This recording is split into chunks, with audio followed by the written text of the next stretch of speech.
ओम शांति। आज बाबा के 15-8-20 के महावाक्य हैं। सबसे पहले हम मुरली का सारांश सुनेंगे। आज बाबा ने कहा कि जो होता है सब में कल्याण है। इस ड्रामा में जो बाप के याद में रहते हैं उनका सबसे अधिक कल्याण होता है। ड्रामा अनुसार अब इस पुरानी दुनिया का विनाश और नई दुनिया की स्थापना होनी ही है। इसमें कोई कुछ कर नहीं सकता। बस सभी आत्माओं को भगवान पढ़ा रहे हैं, इस बात की खुशी में रहना है।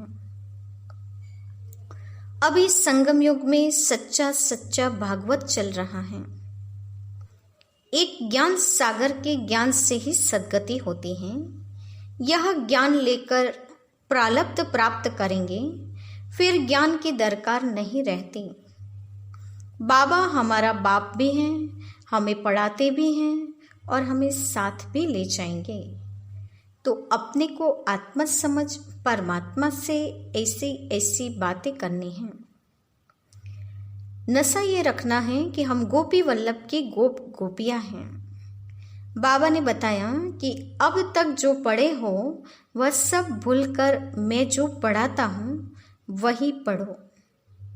चिंतन चलाना है और युक्तियां निकालनी हैं कि औरों को कैसे जगाएं। वैसे जागेंगे भी ड्रामा अनुसार ही, क्योंकि ड्रामा बड़े धीरे धीरे चलता है। तो ये था आज की मुरली का सारांश। अभी हम मुरली की शुरुआत करते हैं। मीठे बच्चे, कदम कदम पर जो होता है वह कल्याणकारी है। इस ड्रामा में सबसे अधिक कल्याण उनका होता है जो बाप की याद में रहते हैं। आज का प्रश्न है, ड्रामा के किस नूंद को जानने वाले बच्चे अपार खुशी में रह सकते हैं? ड्रामा की किस नूंद को जानने वाले बच्चे अपार खुशी में रह सकते हैं?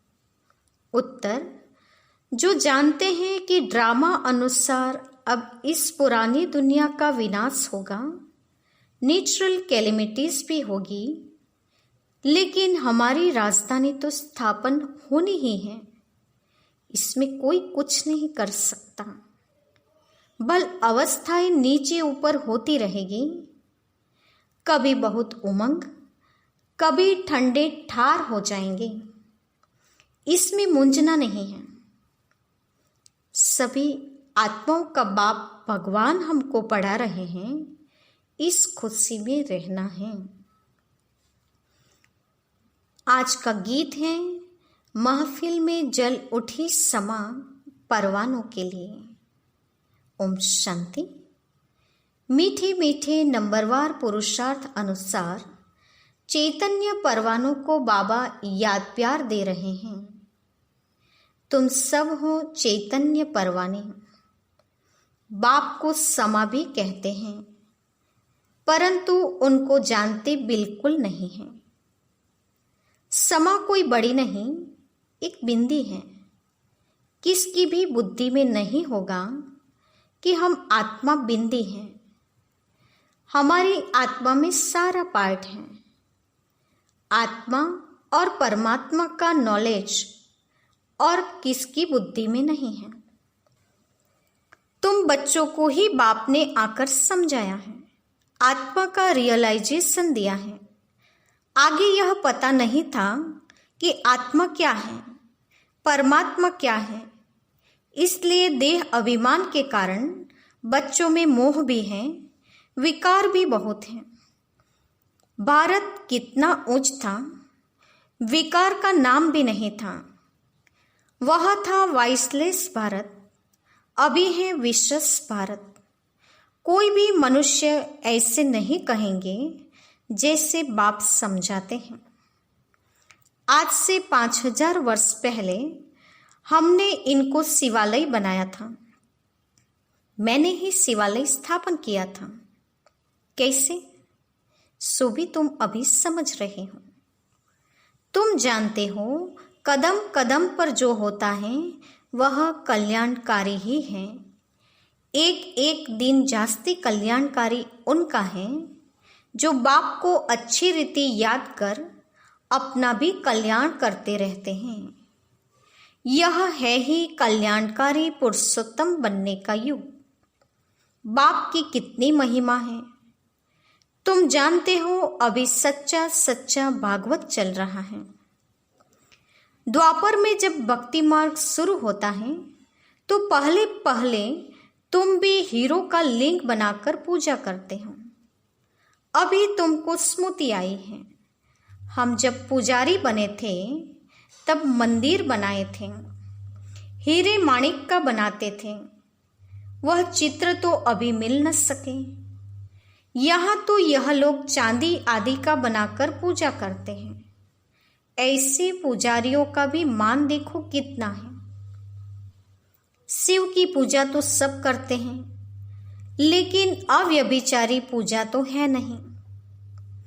यह भी बच्चे जानते हैं विनाश भी आने का है जरूर। तैयारियां हो रही हैं।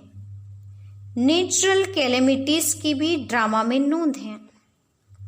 कोई कितना भी माथा मारे, तुम्हारी राजधानी तो स्थापन होनी ही है। कोई की भी ताकत नहीं जो इसमें कुछ कर सके। बाकी अवस्थाएं तो नीचे ऊपर होगी ही।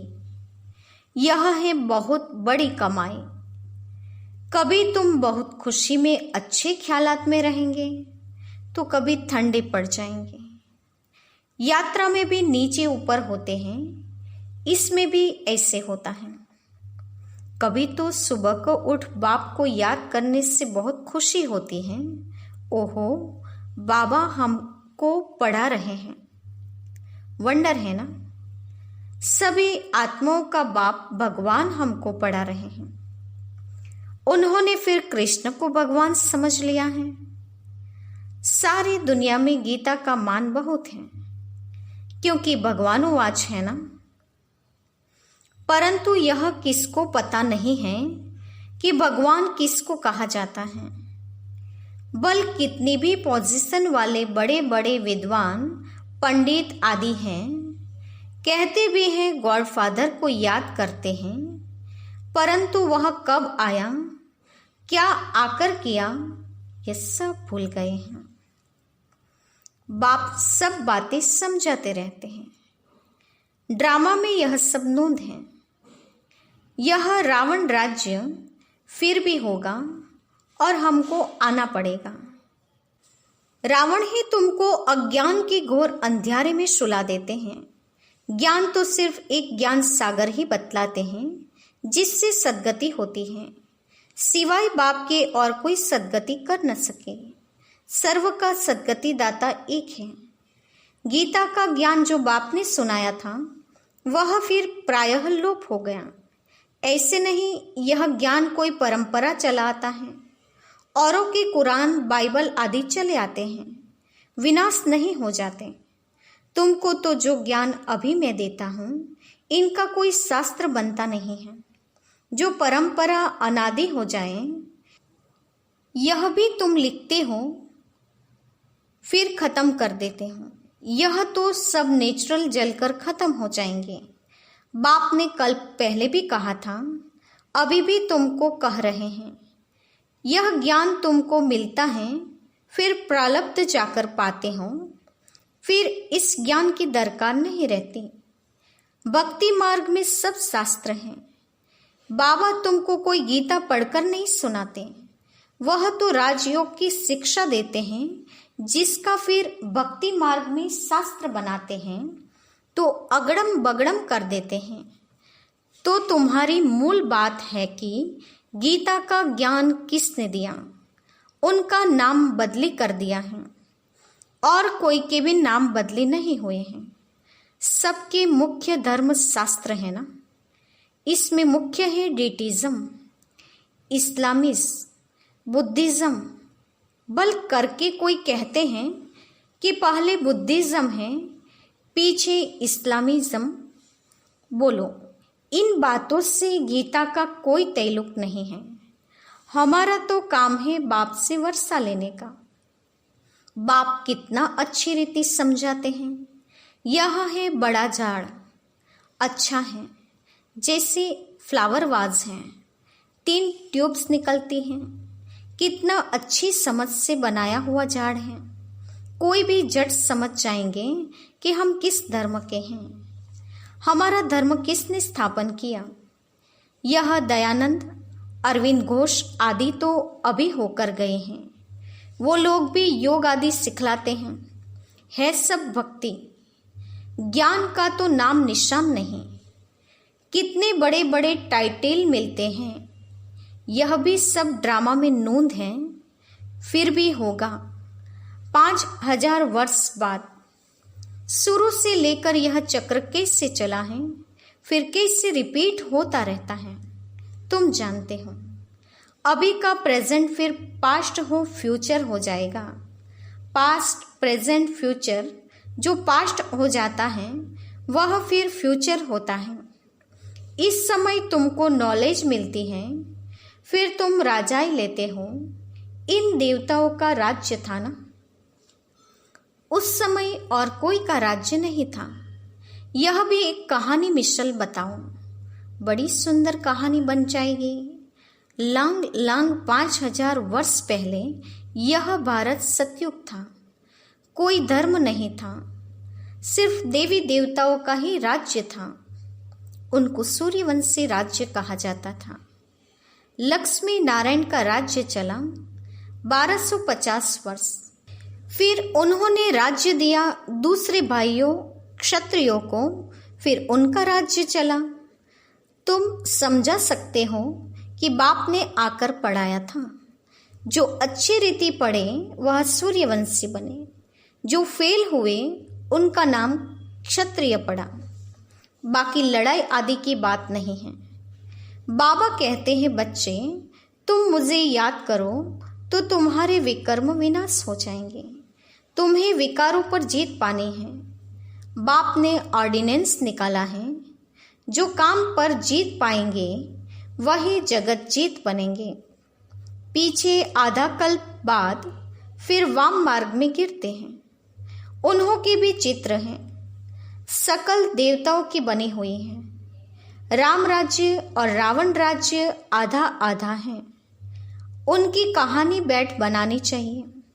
फिर क्या हुआ, फिर क्या हुआ? बाबा ने कहा, ऐसी पूरी सृष्टि चक्र की कहानी बनाकर सुनाने से सब कुछ समझ में आ सकता है। यही सत्यनारायण की कहानी है। सत्य तो एक ही बाप है, जो इस समय आकर सारे आदि मध्य अंत का तुमको नॉलेज दे रहे हैं, जो और कोई दे न सके। मनुष्य तो बाप को ही नहीं जानते। जिस ड्रामा में एक्टर हैं, उनके क्रिएटर डायरेक्टर आदि को नहीं जानते हैं, तो बाकी कौन जानेंगे। अभी तुमको बाप बताते हैं, ड्रामा अनुसार यह फिर भी ऐसे होगा। बाप आकर तुम बच्चों को फिर पढ़ाएंगे, यहाँ दूसरा कोई आ न सके। बाप कहते हैं, मैं बच्चों को ही पढ़ाता हूँ, कोई नए को यहाँ बिठा नहीं सकते। इंद्रप्रस्थ की कहानी भी है ना, नीलम परी, पोखराज परी नाम है ना। तुम्हारे में भी कोई हीरे जैसा रतन है। देखो, रमेश ने ऐसी बात निकाली, प्रदर्शनी की, जो सबका विचार सागर मंथन हुआ, तो हीरे जैसा काम किया ना। कोई पुखराज है और कोई क्या है। कोई तो बिल्कुल कुछ भी नहीं जानते। यह भी जानते हो कि राजधानी स्थापन होती है, उसमें राजाएं रानियां आदि सब चाहिए। तुम समझते हो हम ब्राह्मण श्रीमत पर पढ़कर विश्व के मालिक बनते हैं। कितनी खुशी होनी चाहिए। यह मृत्युलोक खत्म होना है। यह बाबा तो अभी ही समझते रहते हैं कि हम जाकर बच्चा बनेंगे। बचपन की वह बातें अभी ही सामने आ रही हैं। चलन ही बदल जाते हैं। ऐसे ही वहां भी जब बूढ़े होंगे तो समझेंगे अब यह वानप्रस्थ शरीर छोड़ हम किशोर अवस्था में चले जाएंगे। बचपन है सतोप्रधान अवस्था। लक्ष्मी नारायण तो युवा हैं। शादी किए हुए को किशोर अवस्था थोड़ी कहेंगे। युवा अवस्था को रजो, वृद्ध को तमो कहते हैं। इसीलिए कृष्ण पर लव जास्ती रहता है तो लक्ष्मी नारायण भी वही। परंतु मनुष्य यह बातें नहीं जानते हैं। कृष्ण को द्वापर में, लक्ष्मी नारायण को सतयुग में ले गए हैं। अभी तुम देवता बनने का पुरुषार्थ कर रहे हो। बाप कहते हैं कुमारियों को तो बहुत खड़ा होना चाहिए। कुंवारी कन्या, अधर कुमारी, दिलवाड़ा आदि जो भी मंदिर हैं, यह तुम्हारे ही एक्यूरेट यादगार हैं। वह जड़ हैं, यह चैतन्य है। तुम यहाँ चैतन्य में बैठे हो, भारत को स्वर्ग बना रहे हो। स्वर्ग तो यहाँ ही होगा। मूल वतन, सूक्ष्म वतन कहाँ है? तुम बच्चों को सब मालूम है। सारे ड्रामा को तुम जानते हो। जो पास्ट हो गया है सो फिर फ्यूचर होगा, फिर पास्ट होगा। तुमको कौन पढ़ाते हैं यह समझना है। हमको भगवान पढ़ाते हैं। बस खुशी में ठंडे ठार हो जाना चाहिए। बाप की याद से सब घोटाले निकल जाते हैं। बाबा हमारा बाप भी हैं, हमको पढ़ाते भी हैं, फिर हमको साथ भी ले जाएंगे। अपने को आत्मा समझ परमात्मा से ऐसी बातें करनी है। बाबा हमको अभी मालूम पड़ा है, ब्रह्मा और विष्णु का भी मालूम पड़ा है। विष्णु की नाभि से ब्रह्मा निकला। अब विष्णु दिखाते हैं क्षीर सागर में, ब्रह्मा को सूक्ष्म वतन में दिखाते हैं। वास्तव में है यहाँ। विष्णु तो हुआ राज्य करने वाला। अगर विष्णु से ब्रह्मा निकला तो जरूर राज्य भी करेगा। विष्णु की नाभि से निकला तो फिर जैसे कि बच्चा हो गया। यह सब बातें बाप बैठ समझाते हैं।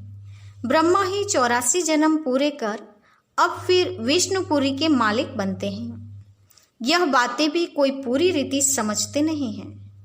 तब तो खुशी का पारा नहीं चढ़ता। गोप गोपियाँ तो तुम हो। सतयुग में थोड़े ही होंगे, वहाँ तो होंगे प्रिंस प्रिंसेस। गोप गोपियों का गोपी वल्लभ है ना। प्रजापिता ब्रह्मा है, सबका बाप, और फिर सब आत्माओं का बाप है निराकार शिव। यह सब है मुखवंशावली। तुम सब बी के भाई बहन हो गए। क्रिमिनल आय हो न सके, इसमें ही माया हार खिलाती है। बाप कहते हैं अभी तक जो कुछ भी पढ़ा रहे हैं उसी बुद्धि से भूल जाओ। मैं जो सुनाता हूँ वह पढ़ो। सीढ़ी तो बड़ी फर्स्ट क्लास है। सारा मदार है एक बात पर कि गीता का भगवान कौन है। कृष्ण को भगवान कह नहीं सकते, वह तो सर्वगुण संपन्न देवता है। उनका नाम गीता में दे दिया है। सावरा भी उनको बनाया है और फिर लक्ष्मी नारायण को भी सावरा कर देते हैं। कोई हिसाब किताब ही नहीं। रामचंद्र को भी काला कर देते हैं। बाप कहते हैं काम चिता पर बैठने से सावरा हुआ है। नाम करके एक का लिया जाता है। तुम सब ब्राह्मण हो। अभी तुम ज्ञान चिता पर बैठते हो। सूत्र काम चिता पर बैठे हैं। बाप कहते हैं विचार सागर मंथन कर युक्तियां निकालो कि कैसे जगाए। जागेंगे भी ड्रामा अनुसार। ड्रामा बड़ा धीरे धीरे चलता है। अच्छा, मीठी मीठी सिकिलते बच्चों के प्रति माता पिता बाप दादा का याद प्यार और गुड मॉर्निंग। रूहानी बाप के रूहानी बच्चों को नमस्ते। हम रूहानी बच्चों की रूहानी माता पिता बाप दादा को याद प्यार और नमस्ते। पूरी मुरली का धारणा युक्त मुख्य सार। पहले पॉइंट, सदा इसी स्मृति में रहना है कि हम गोपी वल्लभ के गोप गोपियां हैं। इसी स्मृति से सदा खुशी का पारा चढ़ा रहे। दूसरी पॉइंट, अभी तक जो कुछ पढ़ा है उससे बुद्धि से भूल बाप जो सुनाते हैं वही पढ़ना है। हम भाई बहन हैं। इस स्मृति से क्रिमिनल आय को खत्म करना है। माया से हार नहीं खानी है। आज का वरदान है रियलिटी द्वारा रॉयल्टी का प्रत्यक्ष रूप दिखाने वाले साक्षात्कार मूर्त भव। रियल्टी द्वारा रॉयल्टी का प्रत्यक्ष रूप दिखाने वाले साक्षात्कार मूर्त भव। वरदान का स्पष्टीकरण है, अभी ऐसा समय आएगा जब हर आत्मा प्रत्यक्ष रूप में अपने रियल्टी द्वारा रॉयल्टी का साक्षात्कार कराएगी। प्रत्यक्षता के समय माला के मणके का नंबर और भविष्य राज्य का स्वरूप दोनों ही प्रत्यक्ष होंगे। अभी जो रेस करते करते थोड़ा सा रीस की धूल का पर्दा चमकते हुए हीरे को छिपा देता है, अंत में यह पर्दा हट जाएगा। फिर छिपे हुए हीरे अपने प्रत्यक्ष संपन्न स्वरूप में आएंगे। रॉयल फैमिली अभी से अपनी रॉयल्टी दिखाएगी, अर्थात अपने भविष्य पद को स्पष्ट करेगी। इसीलिए रियल्टी द्वारा रॉयल्टी का साक्षात्कार कराओ। आज का स्लोगन है, किसी भी विधि से व्यर्थ को समाप्त कर समर्थ को इमर्ज करो। किसी भी विधि से व्यर्थ को समाप्त कर समर्थ को इमर्ज करो। आज के मुख्य पॉइंट्स हैं, इस कल्याणकारी संगम युग में बाप की याद में ही अधिक से अधिक कल्याण समाया हुआ है। बाबा कहते हैं, बच्चे तुम्हारी अवस्थाएं नीचे ऊपर होती रहेगी, फिर भी मूंझना नहीं है। भगवान पढ़ाते हैं, ये खुशी कम नहीं होने देनी है। इस ज्ञान से प्रारब्ध मिलेगी, फिर ज्ञान की कोई दरकार नहीं रहेगी। बाप की याद से सारे घोटाले समाप्त हो जाएंगे। बाप ने ऑर्डिनेंस निकाला है, जो काम जीत बनेंगे वही जगत जीत बनेंगे। क्रिमिनल आय खत्म करके माया को हार खिलानी है। हर आत्मा अपने रियल्टी द्वारा अपने रॉयल्टी के प्रत्यक्ष संपन्न स्वरूप को सामने लाकर साक्षात्कार मूर्त बन जाएंगे। व्यर्थ की समाप्ति कर समर्थ को इमर्ज रखना है। अच्छा, ओम शांति।